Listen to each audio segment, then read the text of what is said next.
I'm a bear MVP, word to growler. My glow up, magnifique Eiffel Tower. I show up, well y'all bitches show trauma. This shit hard. This shit hard. This shit hard. This shit hard. What's up, everybody? Welcome to season 2 of the Creators Toolkit. My name is Yanni Blue. And I am Mike Brown. And today we have a super special guest on the show. He is an artist, an actor, a content creator, a dancer, apparently a midwife, and and one half of the incredible duo BFF. Give it up for Furillo. Hey, how's it going? How's it going?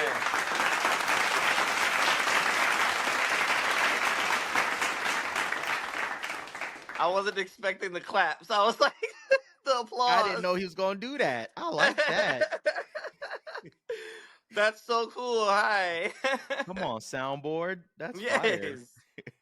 Furillo, how you doing today? I'm doing good. How are you? How are you both? I'm doing well. You're doing well. Good. Excited to be doing this episode. Uh-huh. So you and I have been chatting for probably, I don't even know how long I've known you or known of you, but I'm a fan of yours for sure for at least like the last year or so. And I was about to say definitely the past year. Yeah. It's been like in the last year or so for sure. And I, as I work with more people and get to know more artists, I realize that we all kind of slot into one of two places. Like there are the people who hate social media and posting and content, and then there are the people who just like seem like they have a natural gift for it. And you're one of those people. Like I've always just admired watching. I think I definitely was following you right before BFF, so it's been like really dope to watch y'all build that up as far as like forward facing on social media and just seeing how present you are. So when we started this season, you were definitely one of the people at the top of my list, especially when I saw that just the success that you've had like relaunching your TikTok. Yeah. So, tell us about that. Like what made you restart your TikTok and what has that journey been like? Oh my God, it actually was a mess. So BFF, our original TikTok got hacked. Yeah, we had just made it to like 55,000 followers on TikTok. We were super excited, and then it got hacked, and we didn't know what else to do. I was like, okay, well, we'll just go jump off a bridge now. But so my original TikTok, I made that the BFF TikTok because I was like, well, I don't want to lose this momentum. I was already posting a lot on my personal one, so I was like, well, hey, we'll just make my original BFFs, and then we'll just go from there. And then so while we were doing that and that was happening, I kind of sat down and I was like, man, like, okay, if I'm gonna start a new TikTok, like I really want to niche down because I think my other one I was just kind of all over the place, not really understanding what I wanted to do because I feel like I can do so much. And so I just really thought about like what I like, what I'm into, like, and post about that. And literally I started, so I made my brand, I made my personal TikTok February 1st. Yeah, February 1st was my first post. Yeah. And it's kind of been going crazy. I was like, oh my gosh, I get it. I understand. Like it just all just started to kind of make sense. That's insane that you've been able to rebuild so quickly. And I mean, for those who don't know, the BFF page was fairly new as well. And that the original anyway was doing really well too. Because what was that, about a year old maybe, or maybe 2 years? Just tops? a year, like a year and a half, yeah. And your numbers on there were crazy too. Yeah. Wow. And it's cool to hear you talk about it because it's obvious that you are, because sometimes people think that creating content and being successful at it is just like throwing spaghetti at a wall, which probably to a certain extent there is. To hear you talk about it, I hear very intentional wording of like, what was my niche? And, making sure that there was a focal point. So walk us through that specifically. Like as you step back into your solo TikTok account, what was the strategy over this last month? Yeah. So I think I started to notice, like, even just scrolling, I started to notice like what influencers were like really doing, and right, and how they kind of crack down on it. And I think it's really just about a few things. I think it's being relatable, obviously making sure the content is good, right? I feel like when you every now and then you scroll on TikTok and you hear somebody saying post the content, which I think that is true, you should post it. But like, it has to still be good, you know, it has to still be good and entertaining. And I was like, okay, well, how could I be relatable? How can I find like my people? I feel like finding your tribe, your people is like really, really important. And I'm like, okay, like I've always been like a super I guess lack of a better terms, like corny, nerdy guy, like really into the arts, like that's what, you know, they'll say. And so I was like, okay, how can I word this? How can I word my captions to attract the people that are like me? Mhm. And I really, really sat down and thought about it, and I was like, okay, like what if I say, when I was 13, I went and saw this movie in the movie theater a bunch of times, which is true, which is true. This is like, I did like a You Got Served video. And I remember when You Got Served first came out, it changed my life. Oh my gosh. Same. Changed my life. Like, That was my listen, first date. Was You Got Served? really? Yeah. Wow. Oh my God, that's so dope. That's so dope. But yeah, so I saw You Got Served 4 times in a movie theater. Four Yeah. times, literally. I bought the soundtrack, so I got, and it was like, it was a special screening ticket inside. So I got to see it the day before it came out, the day it came out, and then I went to see it that Saturday and that Sunday. Is like literally stuck in the movie theater. So I Mhm. was like, well, I'm just gonna make this my caption, and that was kind of the first video to kind of go crazy. And I was like, oh my God, there we go. I knew it. And so then I just kind of just kept making my captions just like super, super relatable that that targets like a certain demographic of people. Wow. And when you say caption, you mean like the on-screen caption or the actual text or The both? on screen Okay. caption, right? Well, yeah, the on screen caption, because people you can, first of all, you can't even really see the other caption. Like Right. when you're scrolling, it doesn't really pop up. Okay. So you're putting everything on screen. That makes sense. Yeah, put it right on the put it right on the screen. Put it right on the screen.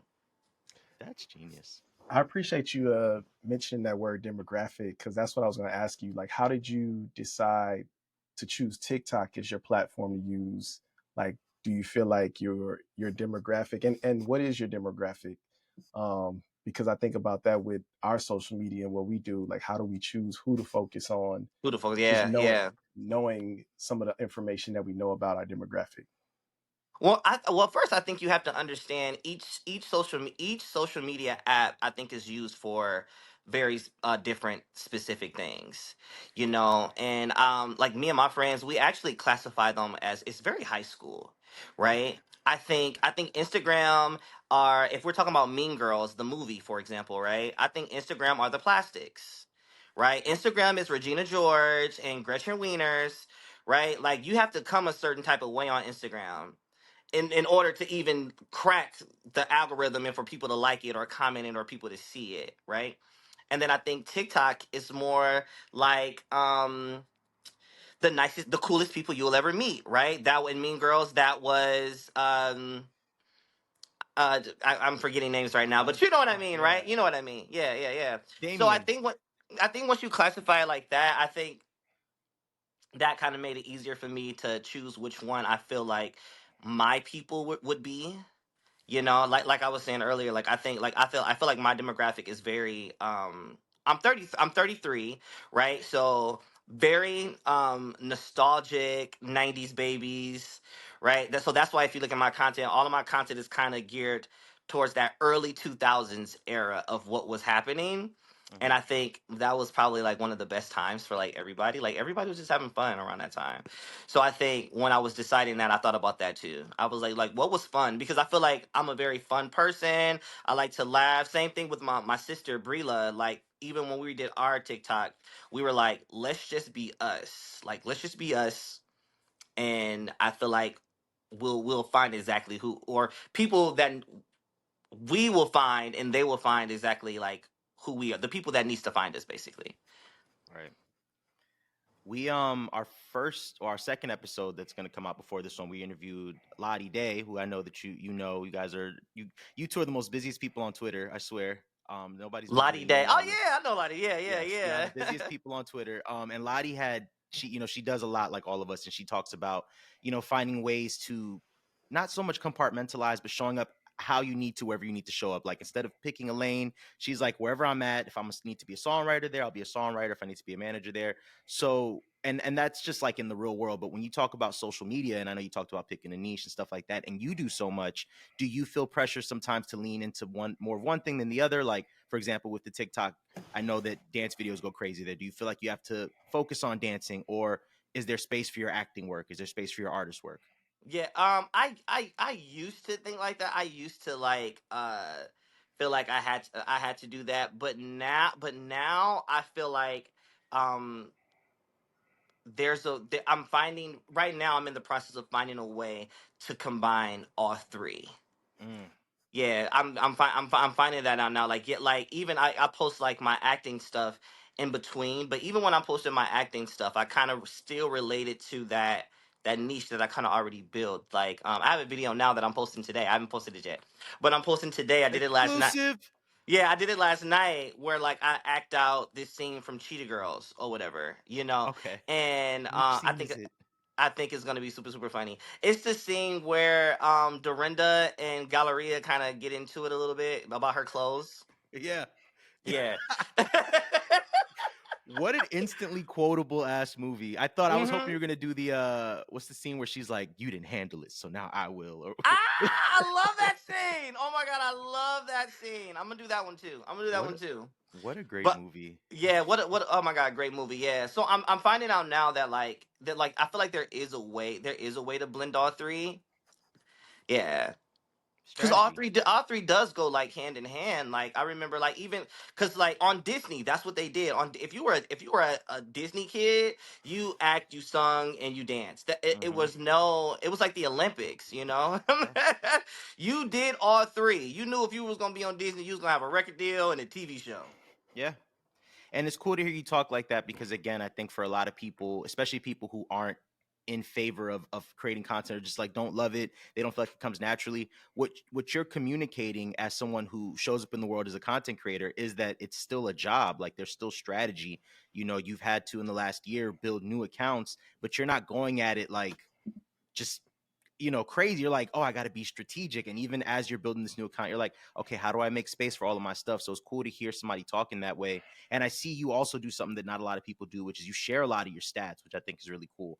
Because a lot of people, especially on platforms that you can't see them, that there's no need to share them a lot of times. But I know you do it because that attracts opportunities and stuff like that. But it's cool to see Exactly. that Yeah. that transparency. How has that Yeah. worked out for you, like being transparent in that way? I'm honestly, I just kind of want to show people that, especially like I'm from Flint, Michigan. Actually, I'm in my hometown right now, visiting my friends and family and stuff. Because, like you said, I'm about to be super busy. But I'm from Flint, Michigan, and I feel like a lot of people. It's really small town, very small minded kind of thing, you know. And so I really post for like the people in my hometown too, as well as like other people, just to kind of show them like, hey, like there's so much opportunity out here, and like this is what's possible. Like this is what you can do. You know what I'm saying? Like, hey, look, like not even bragging, but like look what I was able to do in 30 days, in 28 days. Look what I was able to do. Right. So that's kind of why I do it, because I just want people to see and I want people to hop on, because it doesn't have to be.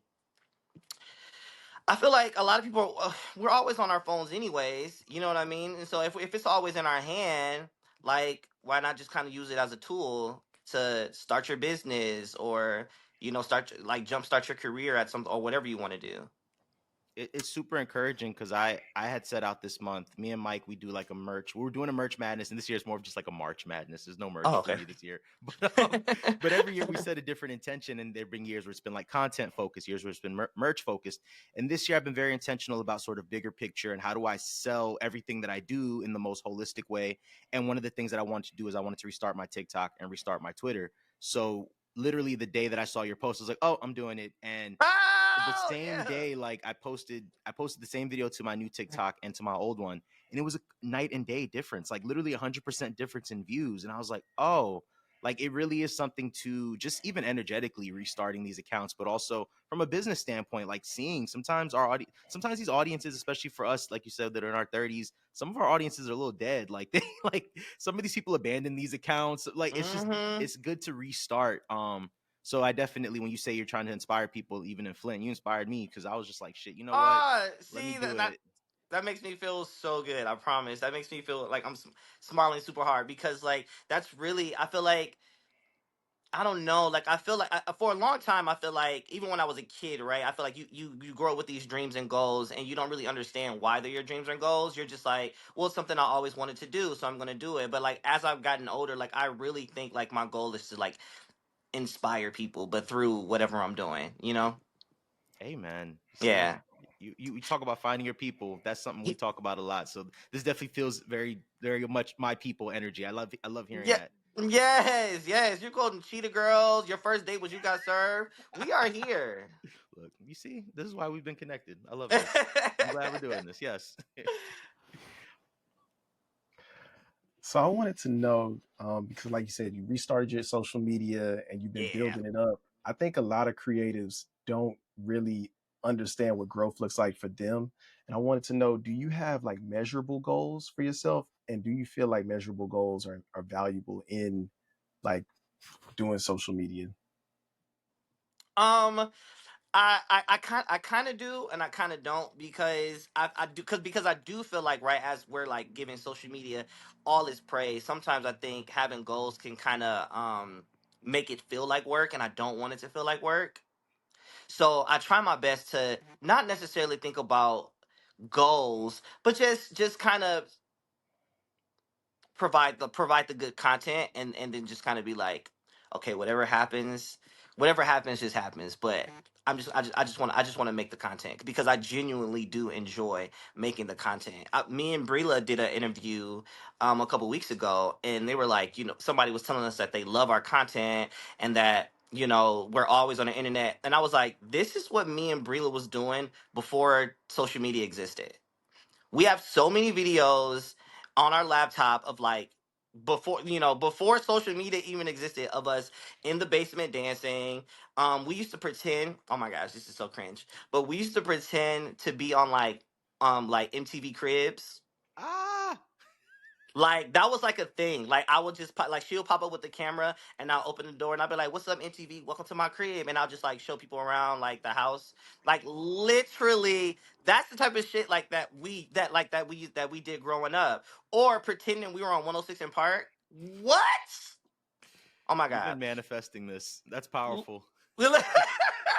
Literally, this is what we used to do when we were little. So I feel like we do have like certain goals as far as like, okay, like uh how many followers do we want to try to hit, um what type of goals on what type of content we want to kind of advance to, goals like that. But we really try not to even like pressure ourselves that way. I feel like it can feel like work, and we don't want it to feel like work. Yeah, Yeah. I appreciate you sharing that.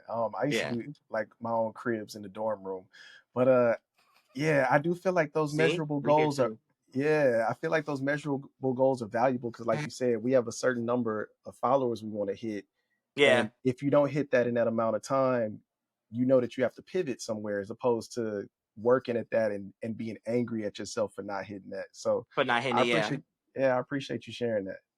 Yeah. Yeah. It can be hard, and like it can make it feel like pressure, like super like a lot of pressure to kind of hit something, especially when, because like we have done that before. We're like literally, so like right before the BFF page got hacked, we hit 55K, and we was like, oh my god, we want 60, and it was just all this pressure, and we were just pushing out content. But like I think you can even look now, if you look at like the last 6, well, no, not the last 6, because we've been posting. So if you scroll to the third row, because it's 3 in a row. So if you scroll to the third row, and then like that third row, those views suck.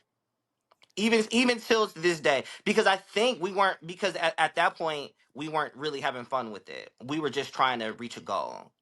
And we were like, well, let's make this. Everybody's doing this, so let's make this. Everybody's doing this, so let's do something like this. And those are the videos that did not do well. And I was like, okay. And then our page got hacked. And so I was like, oh my God, the universe is telling us not to do that. But we got our page back, by the way. I don't know if I said that or not. We got our page back. No, okay, that's good. Even though you, Yeah. you built a new one, but yeah, that's fire. Okay. Yeah, And yeah, Um, yeah. I it definitely definitely. don't want to skip over what you said though about when you were trying to do trending content and how it wasn't working Oh my God, and no. creating your own content. What is Like, what is your process of like creating your own content so people know Mm-hmm. what that looks like? Oh, okay. Oh, this is fun. Okay, so first, at least with my personal page, I first I think about the caption. What caption? Before I even think about what song I'm gonna dance to, or where I'm gonna do it, I always think about the caption first. Or that's the part that always comes to me first, and then from there I go, "Oh, that's funny. I like that. That's super super funny." Because I remember a joke a couple weeks ago was about. Do you remember the movie Honey? Hmm. Okay, so a joke people were saying on Twitter, and then it kind of swerve over to TikTok, was that like we thought she was dancing, like everybody thought she was dancing down in 2004, but when you watch it back, you be like, I don't really, you know, it's like not that good or whatever.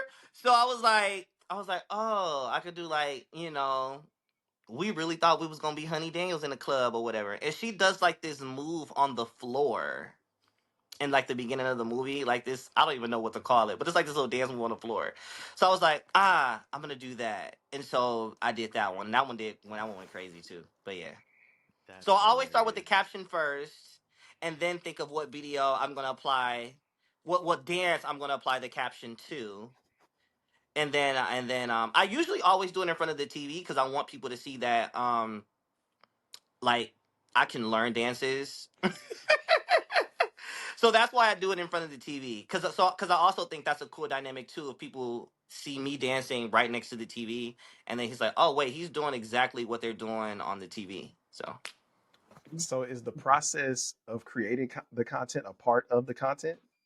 yes, a part of the yeah. Cause what I just started doing actually, and it's so I just started going live and learning the dance on Oh live. wow. Okay.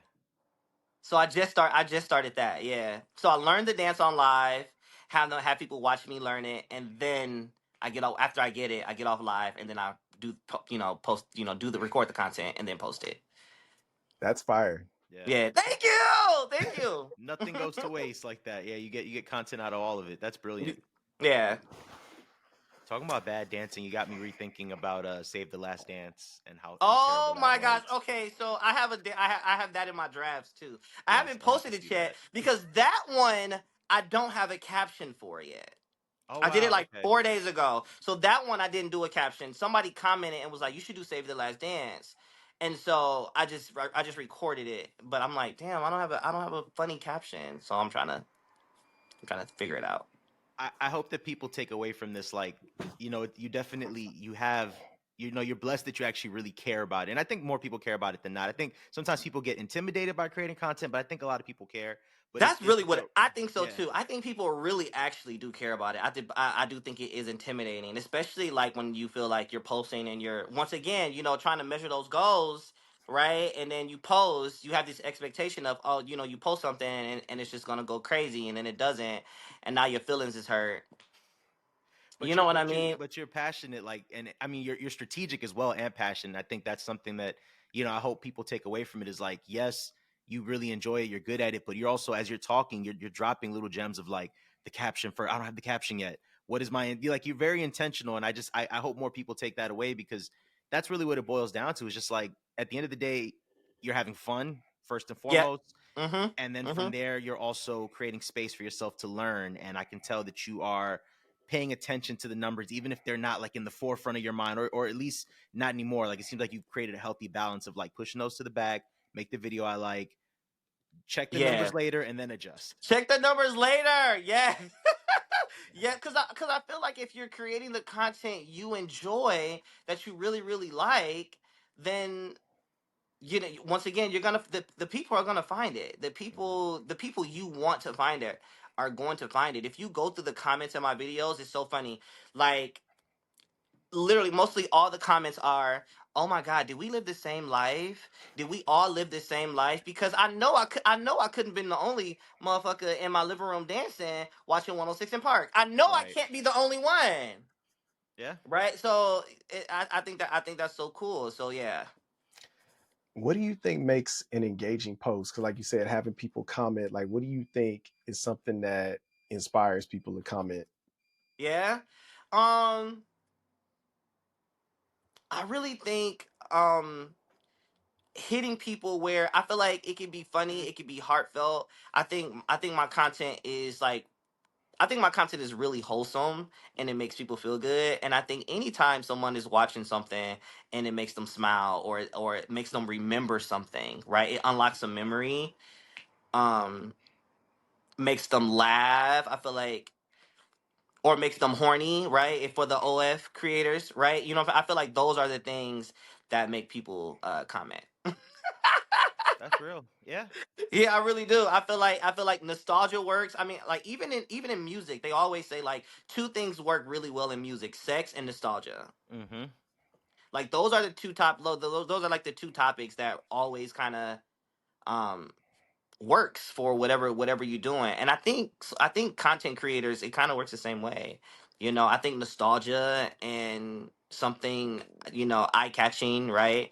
I think all those combined kind of makes people want to comment. Or even me, like I find myself commenting on the posts that um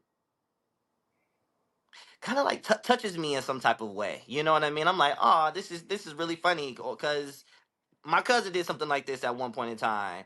Or like I always end up commenting and be like, oh my god, I used to do the same thing when I was little too. Like it makes you feel seen. It makes you feel like you weren't the only one. Because even when I was younger, I did have Brila, but outside of Brila, like I didn't really have friends that were interested in like the same things as me. Mm-hmm. You know, like I was a huge wrestling fan, and like none of my friends liked wrestling. Like I was always watching wrestling by myself. You know what I mean? So I feel like I've been trying to tie that into my content too. I just don't know how yet. But anyway, um, so I feel like when you make a post and it makes people feel like they're not the only ones that do this or they're not the only ones that feel like this. I think that's the engaging part. Like that's what makes them go, oh snap! Like I want to follow this person and see what they're gonna post next. That's real. Like that relatability. Mm-hmm. Relatability. Yes. I do have a question for both of y'all, Mm, because I do know, yeah, I do know that there are a lot of creators, like Yanni said earlier, that don't like doing the social media, but are incredibly talented. Um, do you think that it is possible for someone to see success as a, we'll say creator, because as artists we fall into that creator creator um umbrella. title. Yeah, so I think, do you think it's possible to be successful without social media, Mm. and if so, how? You go first. Oh, me? I was gonna let you go first. Dang. Okay, well, I'm just gonna say it. I really don't think so at the moment. I really don't think so at the moment. I think it's such a powerful tool, and it's like it's right there at our fingertips. Like we're so connected to our phones. Could you imagine leaving the house without your phone? That is scary. Oh my god! A couple weeks ago, this is probably TMI, but a couple weeks ago, I went to the bathroom, number two, and I didn't take my phone with me. I literally didn't even know what to do. I was like, damn, like that's crazy. Like I really didn't know what to do. I was like, hurry up, like so I can be done. Shit. But yeah, so I really, I really think, what without social media right now, maybe you could, but I think it'll be so hard because where would you even promote your music? How would people see you if you're not if you don't post your music? How would people see it? Yeah. The radio? People listen to the radio? You know what I mean? You're That's so right. real. I attended a Apple podcast event last week, but they mentioned that like 17 billion people use iPhones. So it's That's almost like crazy. you have to be, you have, your podcast has to be on Apple to even tap into those 17 billion people that could possibly discover what you have. So yeah, Yeah. I agree with that. Yeah. Yeah, and I feel like, and then like, I feel like there's, especially even with podcasts, like I feel like there's so many like, right, you have Apple, you have Spotify. But then like I feel like people are at least for me, like I like to see more than hear. So I Mhm. would rather much watch a podcast than to just listen to it. So like even YouTube, put the stream that record this shit and put it on YouTube later. You know, Yeah. so people can watch it back. I love watching podcasts, especially Kiki Palmer podcast. I'm honestly I can watch anything Kiki Palmer's in, but Baby, this is Kiki. Oh, baby, this is Kiki. Kiki Palmer. Like I think, and then so if you have a podcast and you don't post it on YouTube, then like that's a whole section of people that aren't seeing you. Yeah. So I think any type of creator, I think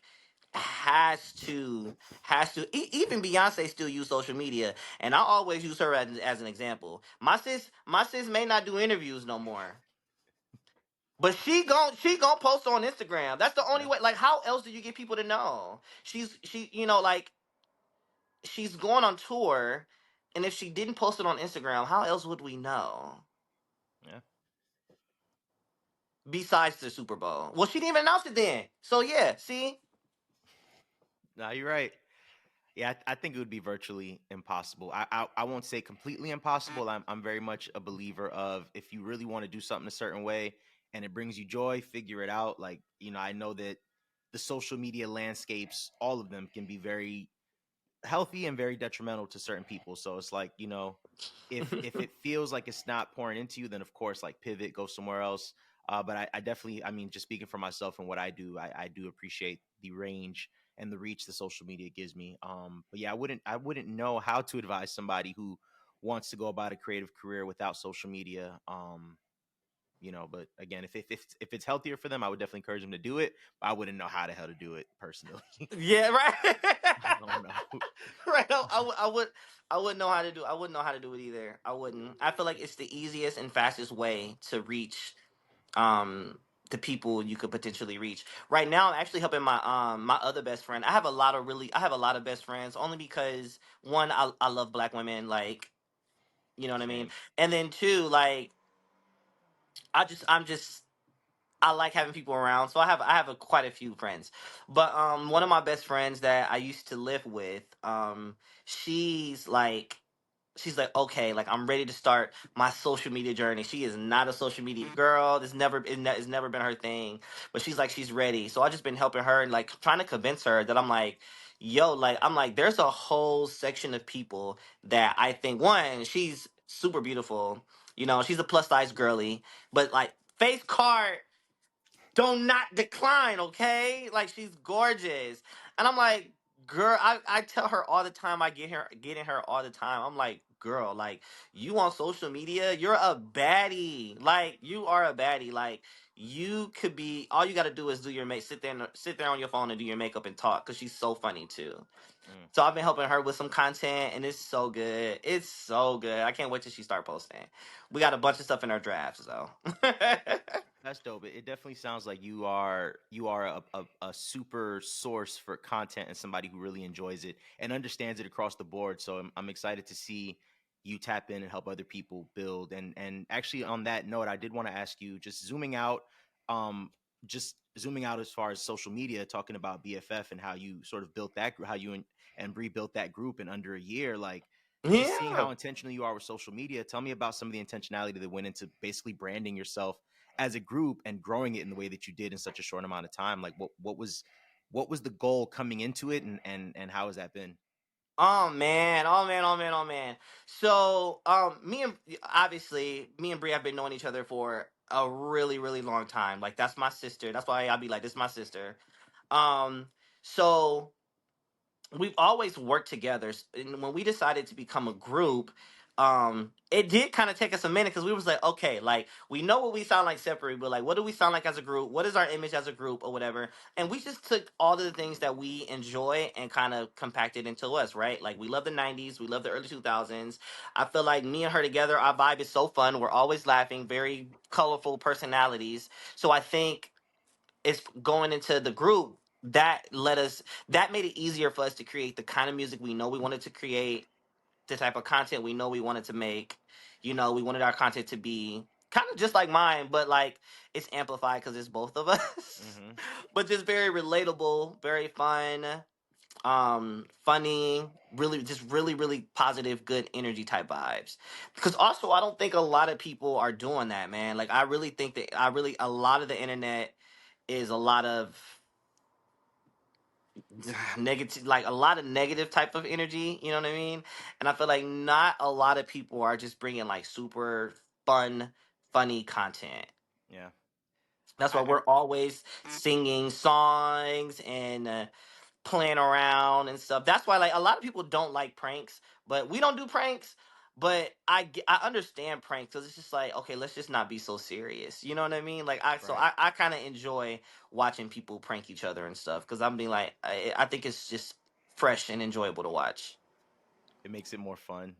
Yeah, I yeah. do remember you guys when you first, because I, like I said, I think I was definitely following you right before BFF. So I remember when you started the group and Mm-hmm. like you would send like the mass messages, and you were very intentional about sort of transitioning your audiences separately to this new space. So like just from that standpoint, looking back, what were like three things that you did when you built that brand that you would recommend for like anybody watching who's like tomorrow about to start their artist journey? Like what were three things that really helped you guys build and just kind of jump from 0 to 100?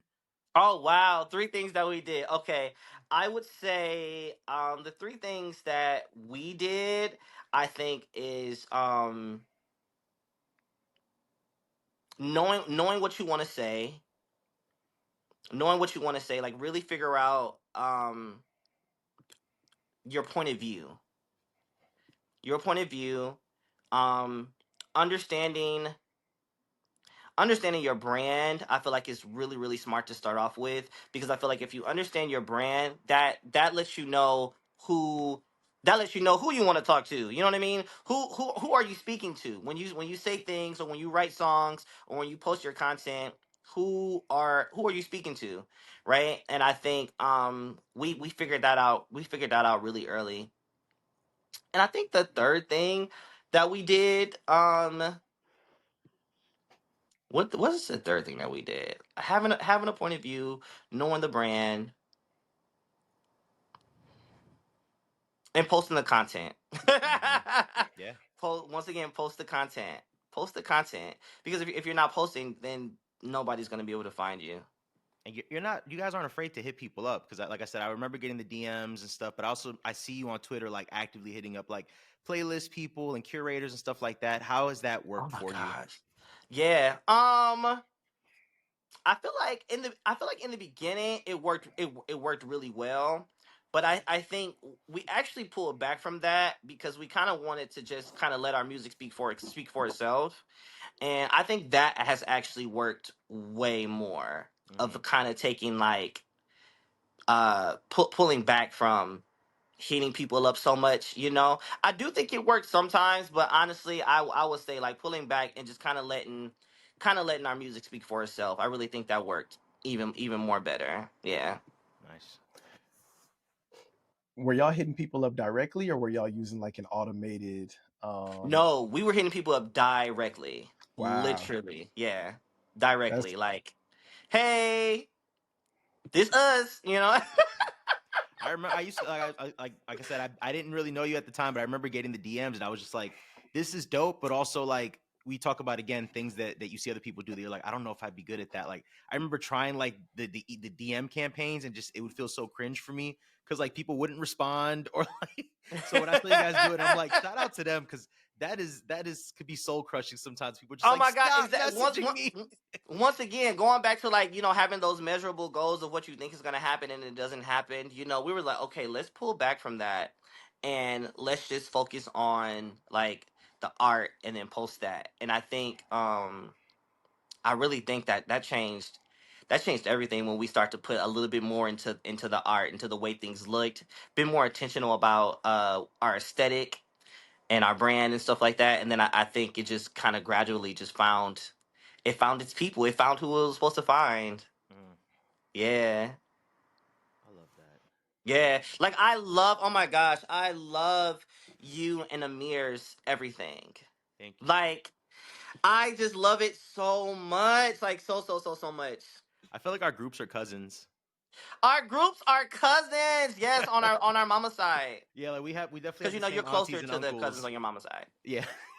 We definitely got the same influences and aunties and uncles. So I think that for sure watching you guys spoke to me the most as a audience member of like, oh, this is all stuff that I would do and that I really enjoy.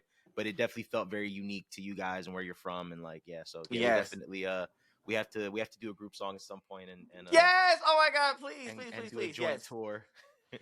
Oh my God! I'll be. Oh my God! Oh my God! That'll be so much fun. Speaking of shows, really quick, I want to get into South by Southwest because I mean, congrats on that. 2 years Yes. in a row, right? This is your second year? 2 years in a row. Yes.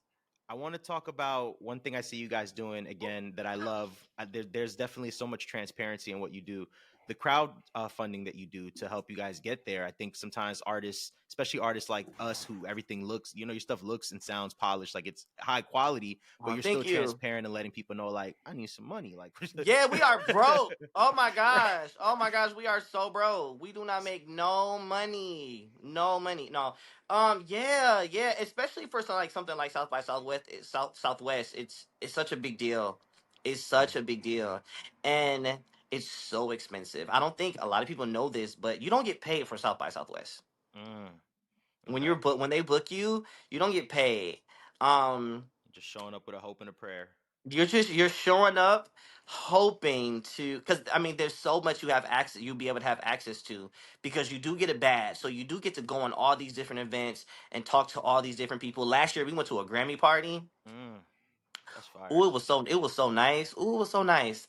um we That's where was I like, saw the oh picture of you snap. guys with Lottie because I remember commenting this is my favorite crossover event. Yes, yeah, we were Lottie. Yeah, we were Yep. Lottie at the Grammy party. Yeah, so like it's a bunch of opportunity there for you to make so many different connections with so many people. So but yeah, but you just have to figure out how to get there on your own. And like I said, we're just two independent artists trying to make it happen. So yeah, so we do have a GoFundMe. We have a GoFundMe out right now to help us get there. And it's funny because so they booked us for 2 stages, and then yesterday we got it. So we had already made a plan to go like later, because we was like, okay, last year we stayed the whole time. We're like, okay, we don't need to stay the whole time this year. We can just do like three or 4 days out there. That's cool. We got an email yesterday that said they booked us for a show on the 7th. Yes. Congrats. Yeah. So thank you. So This now is we have gonna air three after stages. that, but I definitely congrats to you. Hopefully I can pull a clip by the time we air this and just throw it in here. That'd be dope. Oh, I know. But I mean, I'll send you something. I'll send you something. Yes, please. Yeah, yeah, yeah. So we're like, oh, so now we have to leave earlier.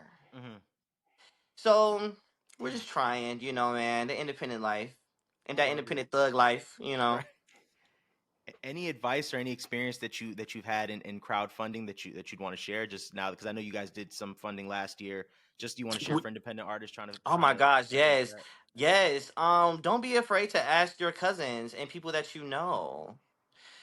And it doesn't have to be a lot. Like, if 10 people can give you $10, that's $100. Yeah. I think a lot of people think, when you need a certain amount that they have to give a lot, and a little goes so far, so far. So yeah, call them cousins, call them aunties, tell grandma what's going on. I like that. Yeah, don't be scared. Right. I'm excited for y'all. Thank you. We're excited too. Um, where do you feel with because you do so much incredible stuff? And we didn't even really get into your acting, but congrats on a lot because I see you post a lot about that. That seems really Thank freaking you. cool. Thank you. I have a hat on right now because I have my first speaking role in a movie Oh that I'll wow! be filming right after South by, and they want Congrats. me to grow my hair out. So You got a little fro under there. yes. Oh, I don't know if I like it. But I'm Sacrificing for the committing to art. the character. There you go.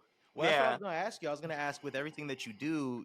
This season we've been highlighting multi hyphenates and people that do a lot. But I always like to ask, like, where do you feel the most creative with everything that you do, if there is one specific place? Oh man, where do I feel the most creative? Okay, I will say I feel the most creative in the studio. I feel the most creative in the studio or in like rehearsal for a show. Hmm. Yeah. But I love acting, man. I love acting so much. I love acting so much. It doesn't really feel the most creative, but it's cool to kind of dive into like these little characters, you know, and somebody else's experience. Yeah. That's dope. Okay, that's fire. Thank you. Um, let me see what else we got. I had a whole list of questions for you, and I've completely gone off script because I'm just so intrigued by like, Oh, especially it's the social okay. media journey. Because again, for us, for myself, I'll say for myself, I do enjoy it, but there are times where it feels daunting. So it is so cool to talk to people that do so well at it. But I'm also really refreshed to know how intentional and strategic you are, because I think people don't realize like, that it doesn't just happen. These people that with the million of followers, there's a plan, there's a strategy, there's a There's a fucking there schedule. there is a strategy there, and what I think is cool about it is there's no blueprint. So I don't think everybody's strategy is the same. Right. I don't think one I'm sorry, I don't think one strategy works for everybody. You know, I think people say post the content because you never know which one is kind of gonna be the one that attracts people for whatever reason it attracts them for, right? And I think then once you say you're posting 3 times a day every day, and then one day that last video is the one that kind of goes crazy for you, right? It does really good numbers for you. That's the video of that's it right there. So I think what a lot of people don't recognize that that's it right there. You know what I mean? Like I feel like they'll do that and then they'll be like, okay, I'm gonna do something else in my next video. No, what are you doing? You just found it. You just found it. You just found it. So now do that, and then and just keep doing that. But then still find ways to incorporate what you just did, but with something else. You know? That just made me think of Cheetah Girls. Don't you like what we just did? Don't you like? Yes. Another Cheetah Girls reference. You see how you can use the Cheetah Girls in everyday life? It's a Bible. They knew what they were doing, man. Shout out to Whitney Houston. Oh, Yeah. I love her. Mike, have you ever seen That's Cheetah fire. Girls? Uh, Probably with my sister a long time ago. Oh, okay. Okay. Yeah. I do have one more question for you though. Hit, Being that hit this me. is the creator's toolkit, we like to share tools with creatives. So what is one tool in your toolkit that you can share with other creatives? One tool in my toolkit. What do you mean? I guess like Like, something that you use in your journey, and it doesn't even necessarily have to be like a program. Maybe it's a mindset, but something okay. that you can give to other creatives to take in their journeys. Okay. One thing I have in my toolkit is resilience. Yep. That's one thing I have in my toolkit. I feel like growing up a dancer, I feel like you build a lot of tough skin growing up as a dancer. And that's what I did for a really, really, really, really, really, really long time. And so I think I just been able to build up like a really strong resilience and like other things that I went through as a child. We do not have to get into none of that stuff. But I think I was able to build just a lot of resilience, like not really taking no for an answer, get knocked what did Cardi say? Get knocked down 9 times, but I get up 10. You know what I mean? Like Nikki gonna be mad at me for quoting Cardi. I'm sorry. I couldn't think That's That's of a Nicki verse hilarious. fast enough. I love her though. No, it's all good. I really do appreciate you sharing that though, because I think resilience is so valuable. Just being on this Especially for journey. creatives, because I feel like for creatives, we don't get like instant gratification, uh-uh. and I think um and this is no like shade to my 9 to 5ers, but I feel like that's why like 9 to 5ers don't want to be creative because I feel like when you do a 9 to 5, you every 2 weeks, every other Friday you get instant gratification from what you did the prior 2 weeks. And any type of creative that you don't, you just don't. No, Yeah, so you gotta have that resilience. You gotta have that keep going in you. Because especially if you don't, it's gonna be so hard, I was gonna even say, harder. Sorry. especially as and one thing we didn't get to touch on, but one thing that we all share in common is like, especially being queer artists in industries that like really don't, they're doing better at seeing us, but they don't always see us, and there's definitely not always space for us. So, and I know when I was doing my research on you, another thing that I noticed you were very intentional about is making sure that your queerness is something that is represented in everything that you do, like every interview that I read. Like, you're very intentional about that. So Yes, I it's am so the sponge. important. I'm that SpongeBob meme. Which one? He be like this. His Oh hand be like yes, that. I'm gonna have to send it to you. That yes, is me. That yes. I am the SpongeBob meme. I'm the SpongeBob meme. No, I think it's so important because again, you talk about, and I think we all share this in common, how much what we grew up seeing inspires us. There's going to be little kids that are going to grow up seeing us that are going to be inspired to be themselves. So I think that that's going to be Yes, so that yes. representation is so important. So I definitely appreciate you for being so unapologetic in your identity, because I mean, I can say in my own experience, like, there've been times where I'm like, am I being too gay? Am I being too aggressive about this? But Oh it's my also like, gosh. no, somebody needs this. I used to feel like that too. I'd be like, yeah, but no, like somebody needs to see it definitely. Because are we the same age, Johnny? Oh wait, are we all the I same think I'm a age? year older than you. I'm No, I'm 33, 38. 34. 38. Oh my God, Mike, you look like you are 27. I appreciate that. Yeah, yeah. No, I wouldn't have guessed at all. I wouldn't have guessed 38 at all. Oh my gosh. Um. So yeah, so like we didn't have anybody. I can't name you one person Nobody. where, what I'm saying, at least not out, right? Like, And not black. and not black, yeah. Like we didn't have anybody. Mm-mm. And I don't know, I just don't want that, man. I'm like, no, I don't want that. No, it's so important, and I think, again, like, I just want to give you your flowers for that, because I know the pushback. Like, I just remember even navigating the music industry as a songwriter and knowing how many people were queer and closeted and almost preferred that. Like, when I stepped into rooms openly queer, and almost people being like, "You're too loud, like, relax." And I'm like, Oh my gosh. Oh my but gosh. we all I faggots. remember What are we doing? what I remember being like, so when I was 13, I was in a boy band, and we had Mm. a record deal. And they weren't like calling me gay, but like the managers and people that was around, they were just very persistent on like, don't stand like that, or don't talk like that, don't hold your hand like that.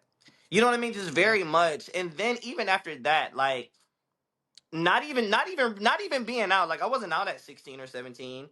And I mean, I don't think I was like super film. I don't think so. I don't know. Anyways, but like I would have meetings with labels, and they'll be like, oh my gosh, like this kid is gonna be the new Michael Jackson. He's gonna be the new Chris Brown, and then they will meet me in person, and they'll be like, on like, are you gay? Or you know what I mean? I'll just be like,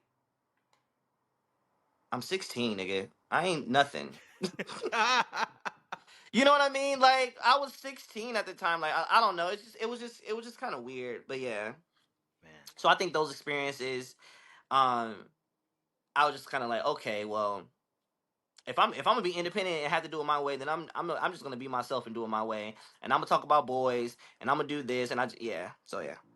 No, when you said resilience, honestly, all of that, like, I almost felt like I had I guess, to be on brand, I feel like I had a Raven Simone moment, or like my brain, when you Yeah, said you went. resilience, I just thought about all of it. I was like, yes, I know what you mean, because, like, for us to be in these spaces and be who we are, existing the way that we exist, being so forward facing, creating content every day, and just being authentic in who you are, even to the technical aspect of how you create your content, that being able to be yourself plays a huge role into that, because if you weren't being authentic, your content wouldn't read authentic. So It it's wouldn't read authentic. I gotta be myself. Even yeah, like people be commenting like, "Oh, he's zesty." I'll comment. I'm like, I am.